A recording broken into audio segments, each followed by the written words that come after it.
Subhana rabbika rabbil izzati amma yasifun, wa salamun alal mursalin, walhamdulillahi rabbil alamin. Fi kulli lahzatin abada adada khalqih wa ridha nafsih wa zinata arshih wa midada kalimatih. Qala radhiyallahu ta'ala anhu wa nafa'ana Allah bihi bi ulumih. Di dalam riwayat yang disebutkan oleh Al-Imam Abdullah bin Aun Al-Haddad bahwa penyedia barang atau para penimbun barang seperti yang kita bahas sebelumnya, ani man ihtaqara ta'ama arba'ina yawman thumma tasaddaqa bihi lam yakun tasaddaquhu fi kafaratun li ithmi ihtiqari. Barang siapa seseorang yang menimbun harta, menimbun sembako untuk dijual agar harganya tinggi, maka selama 40 hari dia tidak akan pernah untuk dapat menebus dosa-dosanya. Nah, ini sekarang menimbun makanan ada yang sampai 1 tahun, ada yang sampai 1 tahun, ada yang sampai berbulan-bulan. Faliyatubillah min dalik. Berapa dosa yang kau tumpuk? Ketahuilah kita di dunia cuma sebentar. Kita di dunia cuma sebentar, 63 tahun kata Rasulullah, 63 sampai 70 tahun. Kadang orang-orang ini mempertaruhkan yang selama-lamanya untuk 63 tahun. Kadang orang berpikir, saya harus menikmati dunia, saya harus sukses, saya harus kaya, saya harus punya semua fasilitas. Kau nikmati cuma 63 tahun. Itu kalaupun sehat. 63 tahun umur kita dipotong tidur 8 tahun, berarti sisa sekitar 63, berarti sekitar umur kita 40 tahun kalau tidurnya 8 jam. Dipotong lagi untuk kamar mandi, berarti sisa 30 tahun usia kita. Jadi 10 tahun kita mau ngitung kalkulasi, kita di kamar mandi itu 10 tahun. Hitungan kali sehari itu berapa menit, kali 1 tahun, terus pengno. Mohon maaf, 1 tahun. Kita di kamar mandi itu 1 tahun, mohon maaf. Kita di kamar mandi itu 1 tahun, Pak. Kalau usia kita 63 tahun, 1 tahun waktu kita habis di kamar mandi. Tidur 9 tahun, tinggal separuh. Belum lagi kita nyuci pakaian, belum lagi segala macam, entek waktu ini. Untuk ibadah habis. Untuk menikmati sesuatu, tidak akan bisa manusia untuk benar-benar mendapatkan kesenangan di dunia. Tapi kadang-kadang mereka mempertaruhkan, yang penting sugih saiki, yang penting saya dapat duit, yang penting saya dapat jabatan, mau bohong, mau khianat, mau dengan dusta, mau dengan cara yang curang, dia nggak peduli, hanya untuk mendapatkan kenikmatan sesaat yang cuma 63 tahun. Faliyatubillah min dzalik. Annal muhtakirina yahsuruna ma'a qatlihin nufus. Nanti para penimbun harta, orang-orang yang ikhtikar, orang-orang yang menimbun, dia akan dibangkitkan oleh Allah bersama orang-orang yang membunuh, para pembunuh. Orang-orang yang membunuh itu, ya Allah, faliyatubillah min dzalik, dia akan mendapatkan siksaan yang luar biasa. Dan para penimbun termasuk orang yang dikumpulkan bersama mereka. Dalam satu riwayat, Sayyidina Ali ini pernah membakar duit. Jadi bukan duitnya dulu itu, yaitu duit palsu, uang palsu. Ini termasuk yang dimaksud. Uang palsu itu kalau zaman dahulu emas dicampur dengan tembaga. Uang sekarang kan uang yang dicetak ganda. Orang nyetak ganda atau orang yang memalsukan duit, termasuk orang yang mendapatkan azab dari Allah Subhanahu wa taala. Wa ma yahda'una ila anfusahum wa ma yash'urun. Padahal mereka hanya menipu diri mereka sendiri. Orang yang berbuat seperti itu bujuy awake dhewe asline. Dan mereka tidak menyadari. Orang menipu orang itu sama seperti dia menipu dirinya sendiri. Apa sebab? Engkau bakal ketahuan. Enggak ada manusia yang enggak ada ketahuan. Saya bohong, saya curang, terus enggak ketahuan. Engkau khianat, berharap engkau tidak ketahuan. Mustahil, engkau pasti ketahuan. Kita berbohong, kita curang, kita khianat, terus kita berharap tidak ketahuan. Enggak mungkin. Tidak ketahuan di dunia, pasti di akhirat engkau akan dipermalukan oleh Allah Subhanahu wa taala. Hati-hati. Di dunia mungkin orang kalau sampai dibongkar aibnya di dunia, dia nipu terus dia bongkar aibnya, dia beruntung dia. Malunya nggak seberapa dibanding malunya nanti dia di hadapan semua makhluknya Allah, dieter-eter, dipermalukan. Sampai satu riwayat mengatakan orang saking malunya itu tubuhnya meleleh, matanya copot, telinganya copot, meleleh seperti lilin, saking menahan malu yang luar biasa. Fal iyadzubillah min dzalik. Jadi engkau berharap kita nipu, naudzubillah min dzalik, ada orang nipu, ada orang berbohong, terus enggak ketahuan, enggak ada, engkau pasti akan ketahuan pada masanya nanti.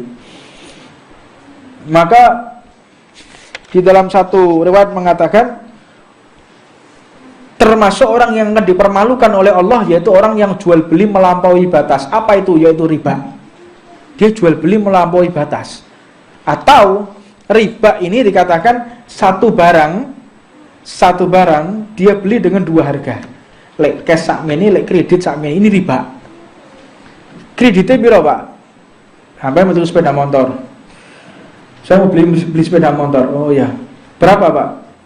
Kalau 1 tahun sekian, 2 tahun, itu haram langsung sudah. Akadnya nggak boleh. Akadnya nggak boleh. 1 tahun. Jadi bagaimana mensiasatinya? Sediakan 3 motor yang sama. Mensiasati. Ada motor Repodo, motor A, motor B, motor C, semuanya mereknya sama, warnanya sama, tapi barangnya beda. Itu boleh.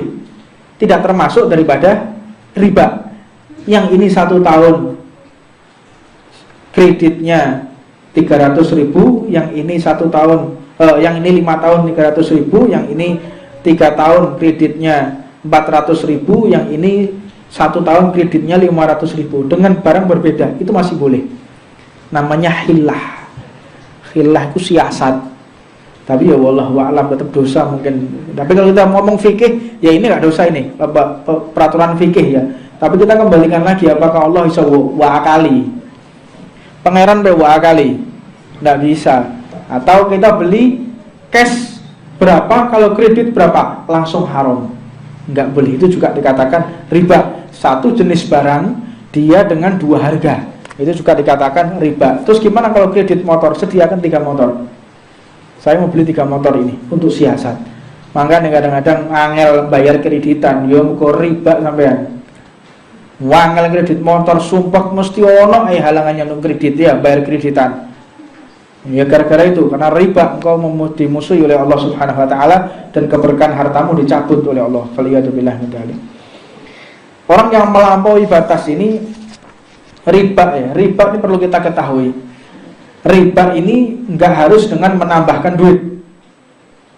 Ada orang datang ke rumah kita. Ada, "Bib, aku nyilek duit 500.000, ya, tak silai. Tapi engkau lek awak metu toko omahku, lawangnya iku tutup." Itu juga riba sudah. Riba berupa tenaga.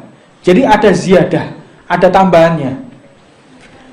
Nanti kalau engkau keluar dari rumah, tolong tapi jadi di dalam satu akad ya. Di dalam satu akad, satu transaksi, satu ijab kabul, ketika kita meminta orang yang mengutangi kita, tapi nanti ada tapinya, ini juga termasuk daripada riba. Nanti kalau engkau keluar dari rumah, tolong tutupkan pintuku, itu termasuk daripada riba. Engkau meminta penambahan di dalam pembayaran hutang tadi. Lalu bagaimana caranya? Ya kita jadikan aja presentasi jual beli. Kalau engkau untungnya sekian, kita presentasi sekian. Kalau engkau rugi sekian, ya kita tanggung bersama. Untung rugi ditanggung bersama. Itu namanya baru sah. Jadi kalau orang mengatakan ada bank syariah, bank orang yang mengatasnamakan syariat, bank syariat, ini seperti ini tidak boleh. Anda harus kenalkan benar-benar kalau memang syariat, gunakan syariat 100%. Anda jangan membodohi umat Islam. Jangan mempermainkan umatnya Nabi Muhammad. Ini hak kita untuk berbicara. Ini hak saya sebagai guru ngaji untuk menjelaskan kepada mereka. Kalau saya diam, saya akan dikutuk oleh Allah. Kalau saya diam, saya akan dilaknat oleh Allah. Saya harus berbicara. Ini benar-benar harus dipahami oleh semua orang. Jangan diam. Wah, nanti jangan nyinggung orang loh. Ini Anda harus benar. Anda menggunakan nama syariat, Anda harus sesuai syariat. Jangan Anda mempermainkan syariat. Kalau Anda mengatakan konvensional, silahkan dengan konvensional. Memang itu riba. Itu riba, silahkan. tapi sudah mengatakan ini adalah syariat, ini adalah syariat Islam, Anda salah, Anda bukan syariat, Anda khianat, Anda membohongi umat. Tidak bisa. Mentok-mentoknya mereka akan gagal di dalam penerapan syariat, di dalam eksekusi, dalam transaksi, di dalam pemahaman, di dalam customernya, nasabahnya memahamkan, harus paham nasabahnya. Jadi orang kalau transaksi dalam perbankan syariah, kalau mau sah memang itu syariah, dipahamkan dulu nasabahnya. Ketika nasabah itu dipahamkan, harus tahu uang itu digunakan untuk apa, cara memutar uangnya itu untuk apa, harus tahu. Oh, berarti ada tinjauan usaha. Ada tinjauan usaha ini nanti tidak tahu, nanti ada yang mau. Lah ya apa? Nanti gampang kita main saham. Lah sahamnya apa gak riba ini? Apa gak dosa saham deposit? Apa enggak dosa? Kita nanti pinjamkan ke orang, nanti orang bayar sekian, segala diputar-putar sendiri. Nah, ini merupakan menjadi keharaman. Jadi kalau syariah yang ada di sini merupakan tidak bisa 100% menghalalkan sesuai yang disyariatkan oleh Allah Subhanahu wa taala. Jadi itu di dalam satu hukum kita harus benar-benar memahami tentang masalah syariat, jangan main-main di dalam syariatnya Allah Subhanahu wa taala. Ini ada beberapa pertanyaan yang harus dijawab.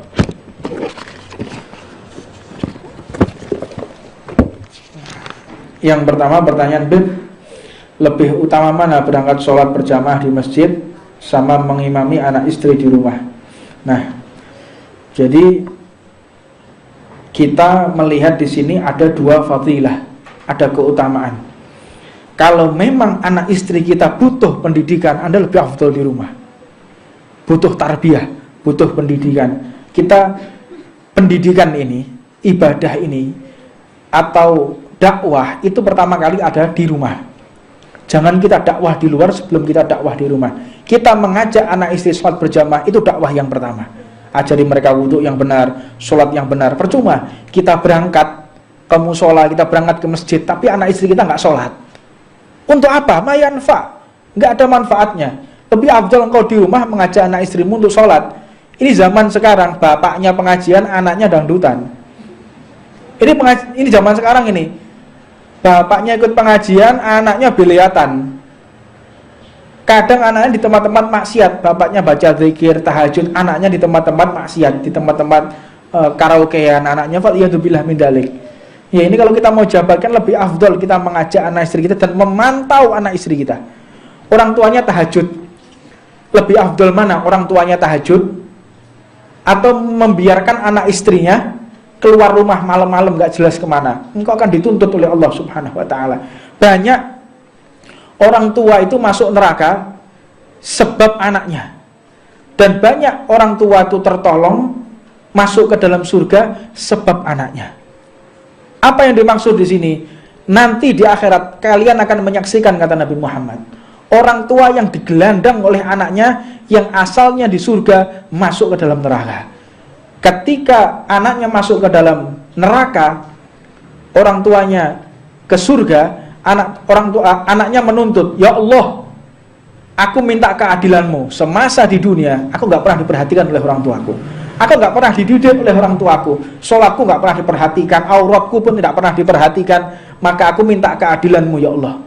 Maka orang tuanya yang semula menikmati surga diseret oleh anaknya dan masuk ke dalam neraka, faliyadzubillah min dzalik. Dan banyak juga orang tua yang di neraka, anaknya menangis kepada Allah, ya Allah, aku telah dididik oleh orang tuaku dengan sholat meskipun orang tuaku nggak benar. Aku minta ya Allah keadilanmu, minta kasih sayangmu. Akhirnya orang tuanya yang semula ada di neraka diarahkan, ditarik oleh anaknya menuju ke surganya Allah. Menghati-hati di dalam sholat ini penting. Percuma kalau kita sholat 5 waktu di masjid tapi anak kita telantar, faliyadzubillah min dzalik. Bagaimana hukum seorang ibu yang tidak memberikan hak ASI kepada anaknya? Misal mengganti ASI dengan susu formula. Ono tak formula sing iso ngluwahi ASI? Tidak ada. Tak kasih tahu ya. Kita mendidik anak kita yang pertama, mencerdaskan dan menguatkan organnya itu dengan ASI. Tulangnya kuat, otaknya sehat, itu dengan ASI. Dan di dalam ASI itu banyak antivirus, banyak daripada energi-energi dan banyak juga daripada formula yang Allah sediakan untuk masuk ke dalam bayi. Gimana hukumnya? Ada dolim kalian. Ada ibu-ibu yang nggak mau nyusui anaknya, takut bodinya elek, ya nyusui anaknya. Kalian akan mendapatkan hukuman dari Allah. Sebab air yang keluar dari susu itu hak daripada anak kita. Dan salah satu penyakit kanker payudara itu kebanyakan orang yang nggak mau menyusui. Kasus 99% kanker payudara itu dimiliki oleh kaum Hawa yang dia nggak punya anak atau dia punya anak nggak mau menyusui anaknya. Cek saja di media kedokteran sekarang, 99% kanker payudara itu karena daripada orang tuanya nggak mau menyusui anaknya. Faliyatubillah min dzalik. Sudah, kalau misal mengganti ASI dengan susu formula, kalau memang ASInya nggak keluar, ya sudah. Itu minallah, dari Allah, kita nggak mau berbuat apa. Tapi kalau keluar, ditahan supaya nggak mau menyusui anaknya, kalian zalim. Dan kalian akan dihukum oleh Allah Subhanahu wa Ta'ala. Nggak ada yang lebih hebat daripada ASI. Bahkan dikatakan ASI itu sebaik-baiknya ASI adalah 2 tahun.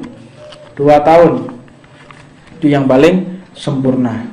Ini ada pertanyaan lagi, perempuan yang baik itu untuk laki-laki yang baik.